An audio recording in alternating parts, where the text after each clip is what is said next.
हमने अपनी शादी की पहली सालगिरह की पार्टी का आयोजन बैंक्वेट हॉल में किया था। ब्यूटी पार्लर से बनसंवर कर जब मैं वहां राजीव के सामने पहुंची तो उन्होंने मेरी प्रशंसा करते हुए सीटी बजा दी। थैंक यू डार्लिंग, तुम भी किसी फिल्म स्टार से कम नहीं दिख रहे हो। मेरे मुंह से अपनी तारीफ सुन उनका चेहरा भी खुशी से खिल उठा। धीरे धीरे मित्र और रिश्तेदार पार्टी में पहुंचने लगे। राजीव और मैं पूरे उत्साह से उनकी आवभगत में लग गए।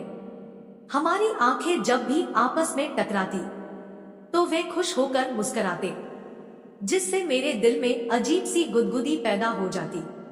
फिर मेरे मायके वाले आ पहुंचे।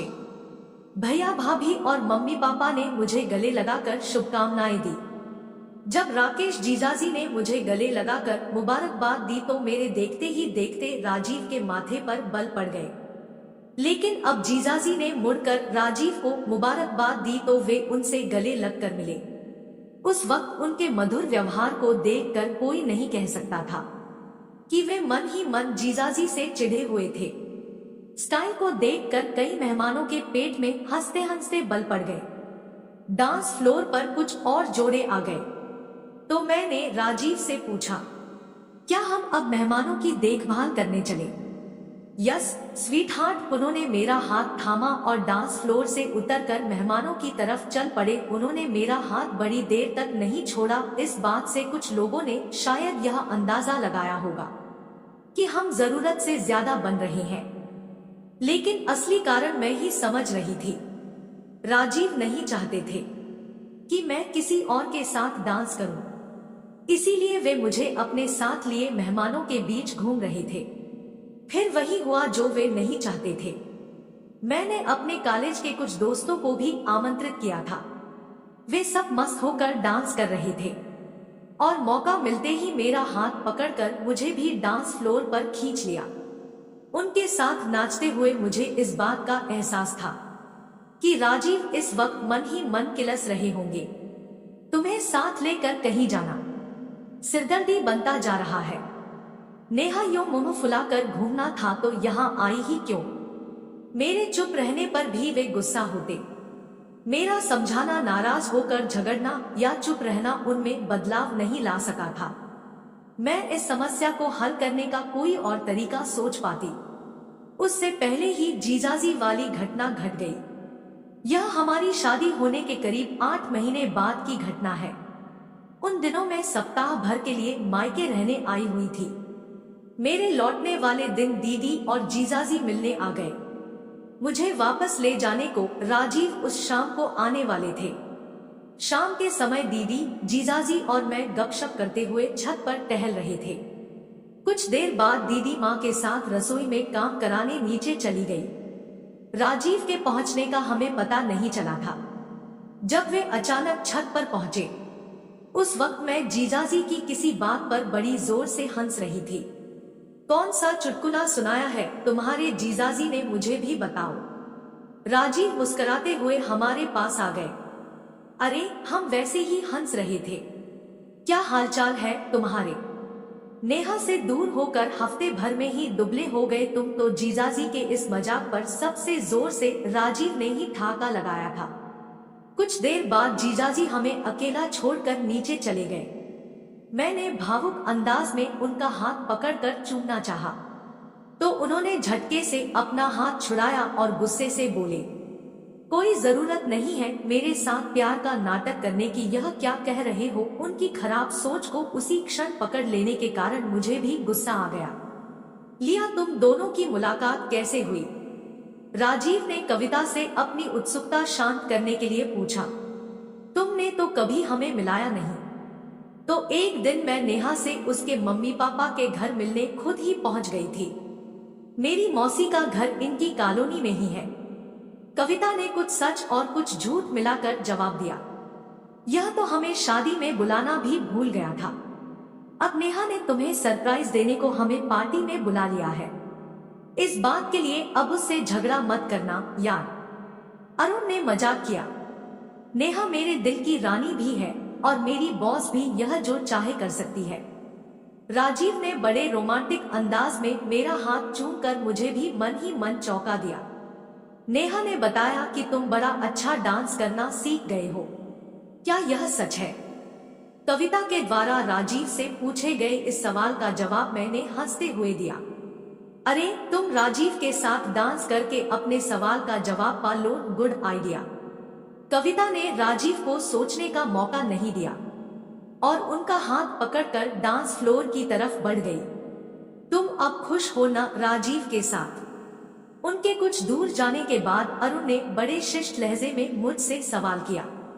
बहुत, मैंने सच्चाई बयान की। राजीव दिल का बहुत अच्छा है, इसीलिए उनके स्वभाव की वह कमी अब मुझे बिल्कुल परेशान नहीं करती है। गुड, मैं कविता की और तुम्हारी आजीवन आभारी रहूंगी। हमारी शुभकामनाएं हमेशा तुम्हारे साथ है। मेरा कंधा प्यार से दबाने के बाद अरुण स्नैक्स की ट्रॉली की तरफ बढ़ गए। मुझे कविता के साथ हुई पहली मुलाकात के अवसर पर हमारे बीच जो वार्तालाप हुआ था उसके कुछ अंश याद आए। कविता ने भावुक होकर अपनी आपबीती मुझे सुनाई। नेहा, मेरे पति अरुण, राजीव और मैं अच्छे दोस्त थे। अचानक मुझे अरुण की नजरों में अपने लिए प्यार के भाव नजर आने लगे, तो मैंने उसकी तरफ कुछ ज्यादा ध्यान देना शुरू कर दिया था। लेकिन तुम तो खुद को राजीव की प्रेमिका बता रही हो, मैं उलझन में पड़ गई।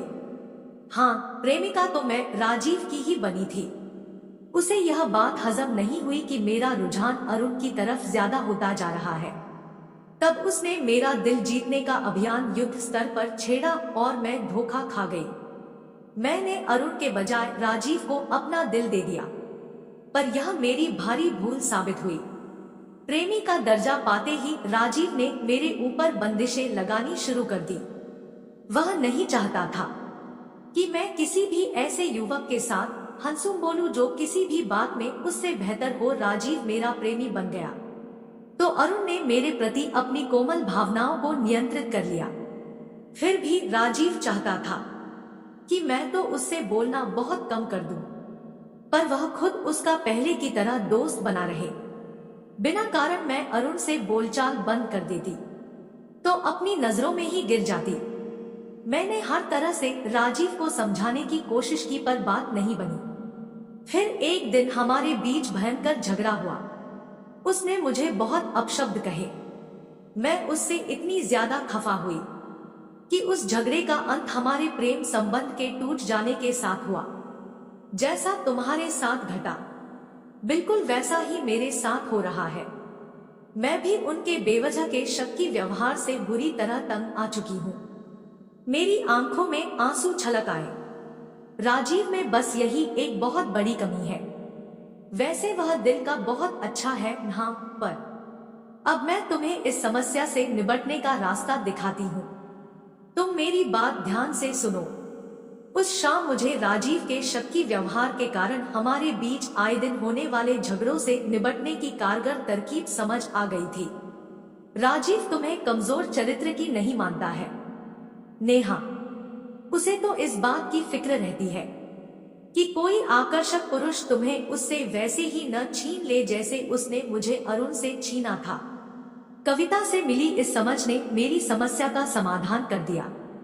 कविता से हुई पहली मुलाकात के अगले दिन मैं खुद ही पापा के साथ राजीव के पास लौट आई। मुझे अचानक सामने देखकर उनकी आंखें खुशी से चमक उठी। अब राजीव जब भी किसी आदमी के साथ मेरे हंसने बोलने पर एतराज प्रकट करते हैं तो मैं न नाराज होती हूँ, न रूठती हूँ और न ही उन्हें समझाने की कोशिश करती हूँ। अब मैं फौरन कुछ वैसा ही करती हूँ जैसा मैंने शादी की सालगिरह का केक काटने के समय किया।